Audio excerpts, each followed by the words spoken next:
Buenas noches, bienvenidos a una nueva edición de Identidad Videoblog. Vamos esta tarde, nada más voy a estar yo. Vamos a hablar sobre la situación que existe en este momento en Michoacán, sobre la situación de las autodefensas y sobre otros acontecimientos que están pasando, sobre la violencia que lamentablemente sigue en nuestro país, aunque no se hable de esto. Vamos a comenzar con Michoacán. Bueno, ¿qué está pasando en Michoacán? Principalmente en el área de Tierra Caliente. Eh, pues la historia es la que ya todos conocemos. La gente harta del dominio de cartel tras cartel. Primero fueron los Zetas, luego fueron la familia michoacana, luego fueron los caballeros templarios, cada uno prometiendo ser el libertador de el otro, cuando al final todos se convirtieron en los verdugos de la población que existe en Michoacán.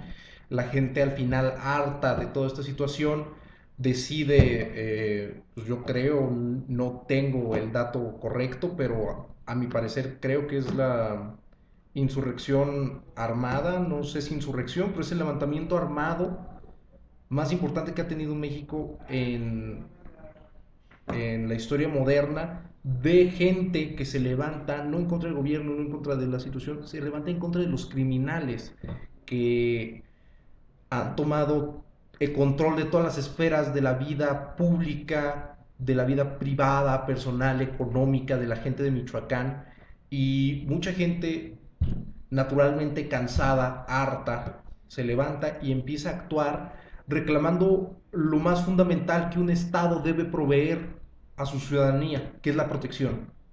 O sea, los tratadistas más básicos dicen que uno de los pactos sociales fundamentales que existen en el Estado es cambiar seguridad por otras cosas, por impuestos, por etcétera. Estamos viendo que el Estado falló para proveer este bien tan simple, tan básico. La gente se tuvo que levantar, se tuvo que llegar por medio de la violencia a poder quitar a los criminales porque los conocían. Es una situación en la que no hay buenos ni malos, no hay santos ni diablos, es gente que está inmiscuida en todo esto. O sea, la gente que sacaron era gente que se conocía entre sí, eran familiares, eran compañeros de, por ejemplo, de trabajo, que se salió y se metió al crimen organizado. Era gente de la misma comunidad que se estaban lastimando entre ellos. O sea, era una especie de situación de guerra civil.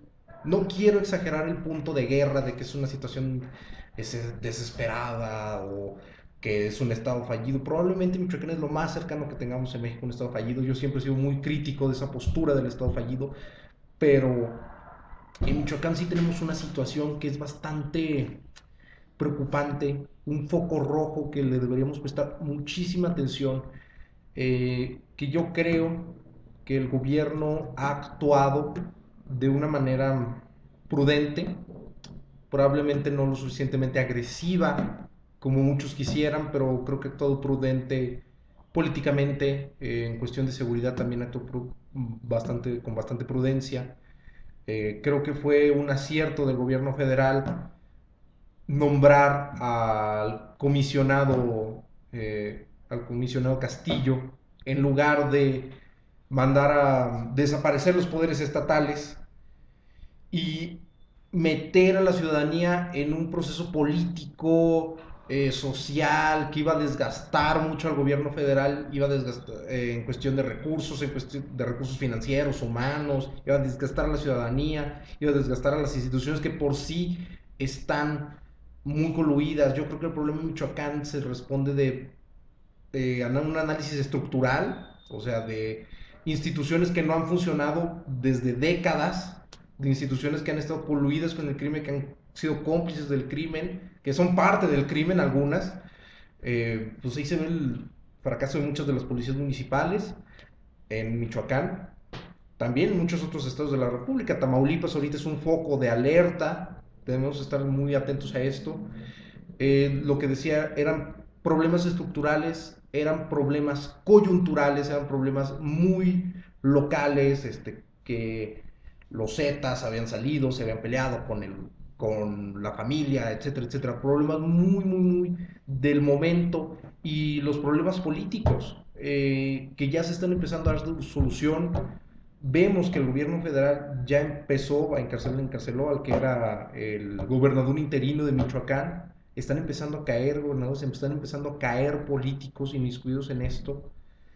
Eh, Creo que es positivo, creo que debemos checar, sí quiero ser muy enfático, espero que estas capturas no sean eh, justicia política, creo que espero muy profundo de mí que sea realmente justicia, que haya una investigación, que se les respeten sus derechos humanos a estas personas, porque por lo que he visto en la prensa, todos ya se inmiscuyó, todos los políticos que existen en Michoacán ya todos están coludidos. Yo creo que debemos respetar el derecho a la presunción de inocencia, debemos investigar, bueno, nosotros no, es labor de las autoridades. Creo que Michoacán, concluyendo, creo que Michoacán y ciertos estados de la República, como Tamaulipas, como lo mencioné, son puntos rojos a los que debemos prestar atención. El gobierno, en su estrategia de comunicación, yo creo que muy acertadamente le bajó el tono al tema de la violencia de sobremanera. No hablan de esto, el presidente no habla de esto, a diferencia del presidente Calderón, que lo único que hablaba era de esto. Creo que eso es un acierto, pero eso no significa que nosotros, como sociedad civil, como partidos, como universitarios, como ciudadanos preocupados, no debamos hablar de esto como medios. Se debe reportar, se debe hablar, se debe debatir. ¿Qué tenemos que hacer con Michoacán? ¿Qué podemos hacer con Michoacán? ¿Qué debemos hacer con los otros estados que están en una situación casi igual a la de Michoacán? La única diferencia que existe con muchos otros estados de la República es que no ha habido autodefensas. Esa es la diferencia característica, pero la violencia está en muchos estados. La descomposición de las instituciones está en muchos estados, del tejido social. La única variable que hay, a mi punto de vista, es las autodefensas. Y el gobierno federal ahorita ya decidió institucionalizar estas autodefensas. Vamos a esperar que esto no salga contraproducente y que no termine como yo empecé mi cápsula, que los libertadores se vuelvan en los verdugos del pueblo. Así termino, muchas gracias y hasta la próxima.